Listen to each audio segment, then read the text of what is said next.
بسم اللہ الرحمن الرحیم۔ پارہ نمبر 21 کا خلاصہ پیش خدمت ہے۔ اس پارہ نمبر 21 کے جو مضامین ہیں تو ان میں سے ایک تو اللہ رب العزت نے مشرکین کی ایک عجیب حماقت اور جہالت کا ذکر کیا، اور حماقت اور جہالت یہ تھی کہ جب تک وہ اپنے گھر بار میں ہوتے تھے، اپنے بازاروں میں، میدانوں میں، اور جو انہوں نے اپنی عبادت گاہیں بنا رکھی تھیں ان میں ہوتے تھے، تو پھر تو ان کے معبود وہ مشرکین جو انہوں نے بنائے ہوئے تھے بت وہ ہوتے تھے، اور ان کو پوجتے تھے اور ان کی عبادت کرتے تھے۔ اللہ تعالیٰ فرماتے ہیں فَإِذَا رَكِبُوا فِي الْفُلْكِ، جب یہ بحری سفر پہ روانہ ہوتے تھے اور اب ظاہری سہارا وہاں کوئی نہیں ہوتا تھا، دور دور تک پانی ہے، ذرا ایک لہر آئی تو ان کی زندگی کا چراغ گل۔ اب ان کو ظاہری طور پر کوئی سہارا نظر نہیں آتا تھا تو دعوا اللہ مخلصین لہ الدین، پھر ان کو صرف ایک اللہ یاد آتا تھا، پھر خالصتاً ایک اللہ کو پکارتے تھے۔ ہم نے پیچھے بھی یہ پڑھا ہے وَجَاءَهُمُ الْمَوْجُ مِنْ كُلِّ مَكَانٍ وَظَنُّوا أَنَّهُمْ أُحِيطَ بِهِمْ دَعَوُا اللَّهَ مُخْلِصِينَ لَهُ الدِّينَ، پھر ایک اللہ کو مخلص ہو کر پکارتے تھے۔ اللہ تعالیٰ فرماتے ہیں کہ پھر جب ہم ان کو فَلَمَّا نَجَّاهُمْ إِلَى الْبَرِّ، جب ہم ان کو خیر و عافیت سے بچا کر ساحل تک اور خشکی تک، محفوظ جگہ تک پہنچا دیتے تھے، اذا ہم یشرکون، اور پھر دوبارہ اپنا وہی شرک شروع کر دیتے تھے۔ تو اللہ تعالیٰ نے مشرکین کی اس جہالت کا ذکر کیا، ایمان والوں کو تلقین کیا، غمی ہو خوشی ہو، خشکی ہو تری ہو، راحت ہو رنج ہو، ہر حال میں پکارے جانے کے لائق تو صرف ایک اللہ ہی ہے۔ بس ادعوا اللہ مخلصین لہ الدین، خالصتاً صرف اور صرف اللہ کو پکارا کرو، اور لہو دعوت الحق، پکار اللہ کا حق ہے۔ اسی طرح اس پارے کے مضامین میں سے ایک اہم مضمون سورہ الروم بھی ہے۔ 21ویں پارے کی معروف صورتوں میں سے ایک صورت ہے سورہ الروم۔ روم ایک سلطنت کا نام تھا، رومن ایمپائر یا رومی سلطنت، وہ مشہور تھی۔ آج کی دنیا میں جس طرح کچھ بہت بڑی سپر پاورز، دنیاوی اصطلاح کے اعتبار سے میں عرض کر رہا ہوں، سپر پاورز کچھ طاقتیں کہلاتی ہیں، جیسے رشین، امریکہ، یہ سپر پاور کہلاتی ہیں، اور دنیا 2 بلاکوں میں تقسیم ہے۔ اب تو خیر تھوڑا سا توازن بگڑا ہے، لیکن پہلے کچھ عرصہ قبل ایسے تھا۔ بعین ہی جب حضور علیہ السلام کو اللہ تعالیٰ نے نبوت سے سرفراز فرمایا تو اسی طرح 2 بڑی طاقتیں دنیا میں تھیں، ایک ایران، اور ساسانی سلطنت بھی کہتے تھے اور ایرانی سلطنت بھی کہتے تھے۔ خسرو پرویز جس کا معروف حکمران ہوتا تھا، اور دوسرا رومی سلطنت تھی، روم جس کو آج اٹلی بھی کہا جاتا ہے، اور ہرقل جو ہوتا تھا، قیصر جو ہوتا تھا، وہ ان کا معروف حکمران ہوتا تھا۔ تو ان کا قیصر ہوتا تھا اور ایران کا کسریٰ ہوتا تھا۔ قیصر و کسریٰ بڑے معروف ہمارے ہاں اصطلاحات ہیں۔ یہ جو روم تھا یہ عیسائی ریاست تھی، اور ایران جو تھا وہ مشرک ریاست تھی۔ اسی وجہ سے مسلمانوں کا تھوڑا سا رجحان روم کی طرف تھا، کیونکہ وہ بھی اہل کتاب تھے، مسلمان ایمان والے ہیں، ان پر بھی اللہ کی طرف سے کتاب، وحی، یہ سب اترتی ہے۔ اور مشرکین کی جو توجہ اور ان کا جو جھکاؤ تھا اور میلان تھا وہ ایران کی طرف تھا، کیونکہ ایرانی مشرک تھے، بت پرست تھے، اور یہ بھی بت پرست تھے۔ ایران کو فارس بھی کہا جاتا ہے، اور فارس کا مطلب ہوتا ہے گھوڑے کی پوجا کرنے والے۔ جس وقت مکہ میں یہ کشمکش چل رہی تھی تو ادھر روم اور ایران کی کشمکش چل رہی تھی، اور ایران نے حملہ کیا اور روم پہ غالب آ گیا، اور اس طرح غالب آیا کہ لگتا تھا کہ رومن ایمپائر جو ہے اس کا تو خاتمہ ہی ہو گیا۔ ان حالات میں اللہ رب العزت نے سورہ الروم نازل فرمائی کہ غلبت الروم فی ادنی الارض، قریب کی سرزمین میں روم مغلوب ہو گیا ہے، شکست کھا گیا ہے۔ ساتھ ہی یہ فرمایا کہ وَهُم مِّن بَعْدِ غَلَبِهِمْ سَيَغْلِبُونَ فِي بِضْعِ سِنِينَ، اگلے چند سالوں کے اندر روم دوبارہ غالب آ جائے گا۔ جب یہ آیات نازل ہوئیں تو مشرکین نے بڑا مذاق اڑایا، انہوں نے کہا اگلے 100 سال کے اندر بھی روم اگر اٹھ کے کھڑا ہو جائے تو بڑی بات ہوگی۔ ایران نے اس طرح ان کا خاتمہ کیا ہے ایک طرح سے، اور اس طرح شکست فاش سے دوچار کیا، اب روم نہیں کھڑا ہونے والا۔ اور ساتھ ہی ان کے حوصلے بڑھ گئے کہ جس طرح ہمارے ہم مذہب لوگوں نے وہاں عیسائیوں کا خاتمہ کیا ہے، اسی طرح ہم یہاں مسلمانوں کا کریں گے۔ تو ایک ان کو مورل سپورٹ سی مل گئی، ان کا حوصلہ بڑھ گیا۔ قرآن نے جب یہ کہا کہ چند سالوں کے اندر، تو ابی ابن خلف نے حضرت ابو بکر صدیق رضی اللہ عنہ سے شرط لگائی۔ اچھا، شرط یہ لگی کہ 3 سالوں کے اندر روم غالب آئے گا، اور 10 اونٹوں کی شرط لگی۔ ابی ابن خلف کہنے لگا اگر روم غالب آ گیا 3 سالوں کے اندر میں 10 اونٹ دوں گا، اور اگر نہ غالب آیا تو تم دو گے۔ حضرت ابو بکر رضی اللہ عنہ نے فرمایا ٹھیک ہے۔ یہ بات کر کے حضرت ابو بکر رضی اللہ عنہ حضور علیہ السلام کے پاس آئے، کہا اللہ کے نبی میری ابی ابن خلف سے یہ بات ہوئی ہے۔ حضور نے فرمایا کہ اللہ نے بضع کا لفظ استعمال کیا ہے، فی بضع سنین، اور بضع کا لفظ جو ہے وہ 3 سے لے کر 9 تک کے عدد کے لیے بولا جاتا ہے۔ اس لیے اب تم جاؤ اور جا کر اس سے بات کرو کہ 100 اونٹ کی بات کرو، کہ 10 تھوڑے ہیں، میں 100 بڑھاتا ہوں، لیکن ساتھ ہی مدت بھی بڑھا دو 9 سال کی۔ ابھی یہ جو شرط ہوتی ہے نا، یہ ابھی شروع کے اندر اس وقت ناجائز نہیں تھی، ابتدائی زمانہ تھا، ابھی یہ چیز ناجائز نہیں تھی، اس لیے حضرت ابو بکر رضی اللہ عنہ نے شرط لگائی، اور حضور علیہ السلام نے اس سے منع بھی نہیں فرمایا۔ حضرت ابو بکر رضی اللہ عنہ گئے اور جا کر ابی ابن خلف سے وہ بات کی، وہ راضی ہو گیا، انہوں نے کہا ہاں ٹھیک ہے، 100 سال تک نہیں اٹھ سکتے، تم 9 سال کی بات کر رہے ہو، مجھے کوئی اعتراض نہیں، میں راضی ہوں۔ شرط طے ہو گئی۔ کچھ ہی عرصہ گزرا تھا، ابھی 9 سال بھی نہیں ہوئے تھے، یہ غالباً 5 یا 6 سال کا عرصہ بمشکل گزرا ہوگا کہ رومی سلطنت کھڑی ہوئی، اچھے حکمران ملے، انتقام کی آگ تو پہلے ہی لگی ہوئی تھی، انہوں نے ایران پہ حملہ کیا اور ایران کی اینٹ سے اینٹ بجا کر رکھ دی، اور روم پھر غالب آ گیا۔ اور یہی وہ وقت تھا کہ جب حضور علیہ السلام نے مشرکین پر حملہ کیا اور غزوہ بدر ہوا، یہی وہ وقت تھا کہ غزوہ بدر ہوا، اور غزوہ بدر کے اندر مسلمانوں نے مشرکین کی اینٹ سے اینٹ بجا کے رکھ دی۔ اس طرح مسلمانوں کو 2 خوشیاں نصیب ہوئیں، ایک تو وہاں پر جو رومی سلطنت جو اہل کتاب ہونے کی وجہ سے تھوڑا سا مسلمانوں کی ذہنی مطابقت ان کے ساتھ زیادہ تھی، میلان زیادہ تھا، ایک طرف وہ غالب آئے ہیں، اور مشرکین جو تھے، ایرانی مشرک تھے، ان کو شکست فاش ہوئی ہے، اور یہاں اللہ تعالیٰ نے مسلمانوں کو مکہ کے مشرکین کے اوپر فتح اور غلبہ نصیب فرمایا۔ اللہ فرماتے ہیں کہ وَيَوْمَئِذٍ يَفْرَحُ الْمُؤْمِنُونَ بِنَصْرِ اللَّهِ، اس دن ایمان والے اللہ کی مدد سے بڑے خوش ہوں گے، يَنْصُرُ مَن يَشَاءُ، اللہ جس کی چاہتے ہیں مدد فرماتے ہیں۔ تو قرآن کریم نے جو پیشن گوئیاں کیں، بظاہراً ناممکن نظر آنے والی چیز تھیں، اللہ رب العزت نے اپنی قدرت کاملہ سے ان کو ممکن بھی فرمایا اور عملاً ان کو ظاہر بھی فرمایا، کیونکہ اللہ تعالیٰ خود فرماتے ہیں واللہ یعلم وانتم لا تعلمون، جو اللہ جانتے ہیں نا تم نہیں جانتے۔ اس کے ساتھ سورہ الروم کے اندر اللہ رب العزت نے ایک ہی جگہ پر اپنی قدرت کی 9 نشانیاں بیان فرمائیں۔ جب انسان اللہ کی قدرت کی نشانیاں پڑھتا ہے، اللہ کی آیات پڑھتا ہے، اللہ کی عظمت اور زیادہ دل میں بیٹھتی ہے، اور جتنی عظمت بیٹھتی ہے اتنی اللہ رب العزت کی عبادت کی طرف رغبت بڑھتی ہے، اور اللہ رب العزت کے احکامات پر عمل کرنے کا جذبہ پیدا ہوتا ہے۔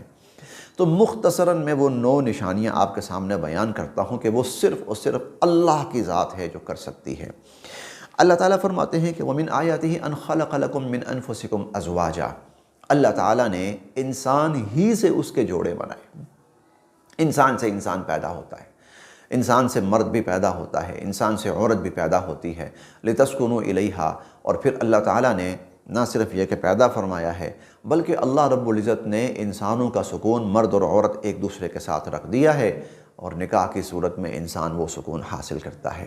اور وَجَعَلَ بَيْنَكُم مَّوَدَّةً وَرَحْمَةً، اور پھر جب یہ نکاح ہو جاتا ہے اور تھوڑی سی عمر آگے بڑھ جاتی ہے اور انسان بڑھاپے کی طرف جاتا ہے تو سکون سے بڑھ کر یہ جو رشتہ ہے یہ محبت اور رحم دلی والا بن جاتا ہے۔ یہ اللہ کی ایک قدرت ہے۔ دوسری قدرت خلق السماوات والارض، اللہ نے آسمان بنائے اور اللہ ہی نے زمین بنائی، اللہ کے سوا کوئی نہیں بنا سکتا۔ تیسری اللہ کی قدرت کی نشانی اختلاف السنتکم، اللہ تعالیٰ نے مختلف زبانیں رکھی ہیں، دنیا کے اندر بے شمار زبانیں چلی بھی آ رہی ہیں اور چل بھی رہی ہیں۔ یہ اللہ کی قدرت کی نشانی ہے کہ تھوڑے فاصلے کے بعد زبان تبدیل ہو جاتی ہے، تھوڑے فاصلے کے بعد زبان تبدیل ہو جاتی ہے۔ وَأَلْوَانِكُمْ، چوتھی نشانی اللہ کی، اللہ نے لوگوں کی رنگتیں مختلف رکھی ہیں، کوئی سفید فام ہے، کوئی سیاہ فام ہے، کوئی گندمی ہے، اور کوئی سرخ و سفید ہیں۔ یہ اللہ رب العزت کی قدرت ہے کہ اللہ تعالیٰ نے انسانوں کی مختلف رنگتیں رکھی ہیں۔ اور پانچویں اللہ کی قدرت کی نشانی منامکم باللیل، اللہ تعالیٰ نے رات کو انسان کے آرام اور سکون کا اور نیند کا ذریعہ بنایا ہے۔ اور چھٹی اللہ کی صفت یہ ہے کہ وَالنَّهَارِ وَابْتِغَاءُكُم مِّن فَضْلِهِ، دن کو اللہ تعالیٰ نے انسانوں کے روزگار کے حاصل کرنے کا سبب اور ذریعہ بنایا ہے۔ رات کو چند گھنٹے آدمی سو لے تازہ دم ہو جاتا ہے، فریش ہو جاتا ہے، یہ اللہ کی قدرت ہے۔ پھر فریش ہو کے دن کو انسان نکلتا ہے، روزگار کماتا ہے، یہ بھی اللہ کی قدرت ہے۔ اور اللہ کی قدرت کی نشانی یوریکم البرق، اللہ تعالیٰ بادل بھیجتے ہیں اور انسانوں کو بجلی کی کڑک اور چمک وہ دکھاتے ہیں، یہ اللہ کی قدرت سے ہے، انسان نہیں کر سکتا۔ اور آٹھویں صفت یہ ہے وَيُنَزِّلُ مِنَ السَّمَاءِ مَاءً، اللہ آسمان سے بارش برساتے ہیں، فَيُحْيِي بِهِ الْأَرْضَ بَعْدَ مَوْتِهَا، اور بارش کے ذریعے اللہ پاک زمین کو زندہ فرماتے ہیں اور پیداوار اگاتے ہیں۔ اور نویں صفت اللہ تعالیٰ کی قدرت کی یہ بیان ہوئی ہے کہ وَمِنْ آیَاتِهِ أَن تَقُومَ السَّمَاءُ وَالْأَرْضُ بِأَمْرِهِ، کہ آسمان اور زمین اللہ کے حکم سے کھڑے ہیں اور قائم ہیں۔ اربوں سال سے، آج کل کی بات نہیں ہے، اربوں سال سے اللہ تعالیٰ نے ایسی پائیدار بنائی ہے زمین و آسمان کی، وہ مخلوق بنائی ہے ایسی پائیدار کہ اربوں سال سے کھڑی ہے اور اسے کوئی نقصان نہیں ہوا۔ وہ جوں کی توں ہے، انسان کا بوجھ روز بروز زمین کے اوپر بڑھتا جا رہا ہے، لیکن زمین اپنی جگہ قائم ہے۔ اس سے 10 گنا 100 گنا 1000 گنا زیادہ بڑھ جائے، زمین اپنی جگہ قائم ہے۔ مردوں کو بھی زمین سمیٹ رہی ہے اور زندوں کو بھی زمین سمیٹ رہی ہے، زمین اپنی جگہ قائم ہے، یہ اللہ کی قدرت ہے۔ اسی طرح اس پارے کے مضامین میں سے اللہ تعالیٰ نے زکوٰۃ اور سود، اس کا ایک تقابل پیش کیا ہے، مختصر سا ہے لیکن بڑا جامع تقابل اللہ تعالیٰ نے پیش کیا ہے۔ زکوٰۃ میں کیا ہے جس کو اللہ تعالیٰ پسند فرماتے ہیں، جس کا حکم دیتے ہیں، آتوا الزکاۃ، مؤتون الزکاۃ، ایتاء الزکاۃ، حکم دیتے ہیں۔ زکوٰۃ کیا ہے؟ انسان اپنے مال میں سے مال نکال کر انسانوں کی مدد کرے، ان کے کام آئے، ان کو حوصلہ، ان کو سہارا دے، ان کو سپورٹ کرے، زکوٰۃ یہ ہے۔ سود کیا ہے؟ کہ انسان لوگوں کے مال میں سے مال سمیٹے، ایسے حربے طریقے آزمائے اور اختیار کرے کہ جس سے لوگوں کا جو مال ہے وہ اس کے پاس آ جائے۔ اب ظاہر ہے کہ دینا، اس کے ساتھ جو خوبی انسان کے اندر پیدا ہوتی ہے وہ لینے والی صلاحیت سے پیدا ہو ہی نہیں سکتی۔ جب انسان لینے کا عادی بن جاتا ہے نا تو پھر اس کے اندر جرائم اس کے ذہن کے اندر پیدا ہونے شروع ہوتے، کیسے اور کیسے اور کیسے اور کیسے۔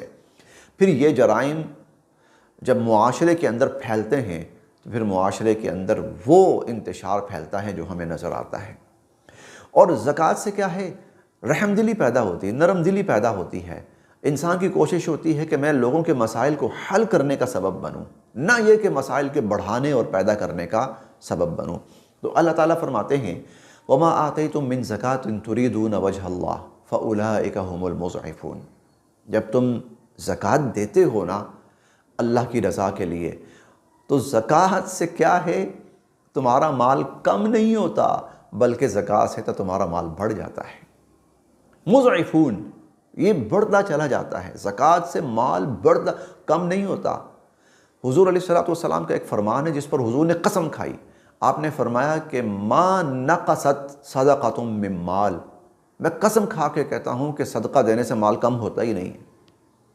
تو اللہ تعالیٰ یہاں فرما رہے ہیں ایک تو یہ کہ کم نہیں ہوتا، یہاں اللہ تعالیٰ فرما رہے ہیں فَأُولَٰئِكَ هُمُ الْمُضْعِفُونَ، ارے اس میں تو اضافہ ہوتا ہے، وہ تو بڑھتا ہے۔ اور وَمَا آتَيْتُم مِّن رِّبًا لِّيَرْبُوَ فِي أَمْوَالِ النَّاسِ فَلَا يَرْبُو عِندَ اللَّهِ، اور جب تم سود لیتے ہو نا یہ سوچ کر کہ اس سے میرا مال بڑھے گا، تو وہ مال بڑھتا نہیں ہے بلکہ یمحق اللہ الربا، اللہ اس کو گھٹاتے چلے جاتے ہیں، اللہ تعالیٰ اس کو گھٹاتے چلے جاتے ہیں۔ یہ تقابل پیش کیا، ہمیں ترغیب ہے ہم زکوٰۃ دینے والے بنیں، ہم کبھی بھی سود لینے والے نہ بنیں۔ 21ویں پارے کے مضامین میں سے ایک مضمون ہے، سورت ہے سورہ لقمان۔ لقمان ایک بزرگ تھے، یہ حضور علیہ الصلوۃ والسلام سے بہت پہلے گزرے ہیں، سالہ سینکڑوں نہیں بلکہ ہزاروں سال پہلے حضور علیہ الصلوۃ والسلام سے گزرے ہیں۔ کوئی بہت بڑے صاحب جلال، صاحب مال، صاحب عہدہ، صاحب منصب نہیں تھے، بلکہ ایک جھونپڑی کے اندر رہتے تھے، حبشیون نسل تھے، شکل و صورت بھی بہت زیادہ خوبصورت نہیں تھی۔ یا اللہ، پوری صورت اس بندے کے نام پر اتار دی، جھونپڑی میں رہنے والا، کوئی دنیا کے اندر کوئی بہت بڑا اس کا سٹیٹس نہیں ہے، معاشرہ اس کو جھک جھک کے سلام نہیں کرتا، آپ نے پوری صورت اس پر اتار دی۔ اللہ تعالیٰ فرماتے ہیں ہاں پوری صورت اس پر اتار دی، کیوں؟ اس لیے اللہ رب العزت نے انسانوں کو عقل، سمجھ، بوجھ، فہم، فراست، دانائی دی ہے۔ جو انسان اس فہم، فراست، عقل، سمجھ، بوجھ، دانائی کو اللہ کی منشا اور مرضی کے مطابق استعمال کرتا ہے، اللہ اس کی عقل، سمجھ، فہم اور دانائی اور عقل مندی میں بے انتہا اضافہ فرماتے ہیں اور برکت نازل فرماتے ہیں۔ لقمان علیہ السلام وہ شخص تھے، اللہ تعالیٰ فرماتے ہیں وَلَقَدْ آتَيْنَا لُقْمَانَ الْحِكْمَةَ، ہم نے ان کو سمجھ، بوجھ، عقل، فہم، فراست، دانائی یہ دی، اور انہوں نے کیا کیا، اس کو اللہ کی مرضی کے مطابق استعمال کیا۔ ہمیں اتنے پسند آئے کہ ہم نے ان کو نہ صرف یہ کہ قبول کیا اپنی بارگاہ میں، بلکہ تمہارے لیے مثال بنا کر قرآن کریم میں نازل کر دیا، تمہارے لیے مثال بنا کر قرآن کریم میں نازل کر دیا کہ اللہ کی نظر کے اندر اچھے انسان، عقل مند انسان، مقبول انسان کیسے ہیں۔ تو انہوں نے اپنے بیٹے کو نصیحتیں کی، 8 کہہ لیں یا 9 کہہ لیں نصیحتیں جو قرآن کریم نے بیان کی، ویسے تو بہت کی، تو یہ 9 نصیحتیں انہوں نے اپنے بیٹے کو کی جو اللہ تعالیٰ نے بیان کی ہیں۔ ہمیں تعلیم یہ ہے اپنی اولاد کو نیکی کی تلقین کرو، نصیحت کرو۔ جس نے کی ہے مجھے اتنی پسند آئی ہے کہ قرآن کریم میں اس کا نام، اس کے نام پر پوری صورت اور اس کی ساری نصیحتیں بیان کر رہا ہوں۔ پہلی نصیحت یہ تھی یا بنی لا تشرک باللہ، اے بیٹے اللہ کے ساتھ کبھی شرک نہ کرنا، ان الشرک لظلم عظیم، شرک بہت بڑا ظلم ہے، زیادتی ہے، نا انصافی ہے۔ دوسری نصیحت یہ کی یا بنیا، اے بیٹے یاد رکھنا، انہا ان تک مثقال حبۃ من خردل فتکن فی صخرہ او فی السماوات او فی الارض یأتی بہا اللہ، اگر رائی کے دانے کے برابر کوئی چیز آسمانوں میں ہو، زمینوں میں ہو، بلکہ فتکن فی صخرہ، چٹانوں کے اندر چھپی ہوئی ہو، اللہ کی ذات سے وہ مخفی نہیں ہے، نہ آسمانوں میں، نہ زمینوں میں، نہ چٹانوں کے اندر۔ اللہ اس کو چٹانوں کے اندر سے نکال کر لائیں گے، اللہ اس کو آسمانوں سے اتار کر لائیں گے، اللہ اس کو زمین سے نکال کر لائیں گے۔ واللہ لطیف خبیر، اللہ پاک کی نظر اتنی تیز ہے کوئی تصور بھی نہیں کر سکتا، اور اللہ تعالیٰ کو ہر چیز کی خبر ہے۔ یہ دوسری نصیحت تھی۔ تیسری اقم الصلاۃ بیٹا نماز نہ چھوڑنا، اور وَأْمُرْ بِالْمَعْرُوفِ بھلائی کے کام کی تلقین کرتے رہنا، وَانْهَ عَنِ الْمُنْكَرِ برائی کے کام سے لوگوں کو روکنا، اور چھٹی نصیحت وَاصْبِرْ عَلَىٰ مَا أَصَابَكَ تمہیں جو بھی تکلیف، پریشانی، دکھ، مصیبت پہنچے بیٹا اس پر ہمیشہ صبر کرنا۔ اور 7ویں نصیحت وَلَا تُصَعِّرْ خَدَّكَ لِلنَّاسِ لوگوں سے منہ پھلا کے بات نہیں کرنی، پیشانی پہ بل ڈال کے، منہ پھلا کے، بلکہ لوگوں کے ساتھ اچھے رویے کے ساتھ، خوش اخلاقی کے ساتھ ہنستے ہوئے بات کرنی۔